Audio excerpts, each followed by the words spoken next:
ఏమండోయ్ ఈరోజు మనందరికీ ఇష్టమైన ఎవర్ గ్రీన్ గుడ్లు రొయ్యల పులుసు పెట్టుకుందామండి. దానికోసం పెద్ద నిమ్మకాయ అంత చింతపండుని నానపెట్టి పక్కన పెట్టుకోండి. తర్వాత గుడ్లు ఉల్లిపాయలు రెడీ చేసుకోండి. ఉల్లిపాయలు ఎక్కువ తీసుకోండి.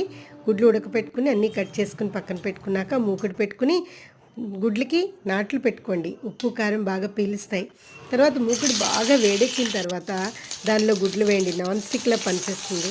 దింపే ముందు కొంచెం పసుపు వేస్తే గుడ్లు మంచి కలర్లో వస్తాయి అన్నమాట.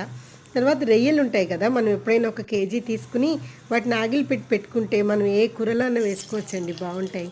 ఇప్పుడు అదే మూకుట్లో కొంచెం ఆవాలు జీలకర్ర వేసుకుని బాగా వేగిన తర్వాత ఉల్లిపాయలు పచ్చిమిరపకాయలు వేసి కొంచెం ఉప్పు పసుపు కారం వేసి మూత పెట్టేయండి. ఉప్పు వేయడం వల్ల తొందరగా మగ్గిపోతుంది. నూనె పక్కకు విడిచిపెట్టిన తర్వాత గుడ్లు రొయ్యలు వేసేసి మనం నానపెట్టుకున్న చింతపండు పీసుకి వేయండి. చక్కగా వేసి కుత్తా మరగనివ్వండి.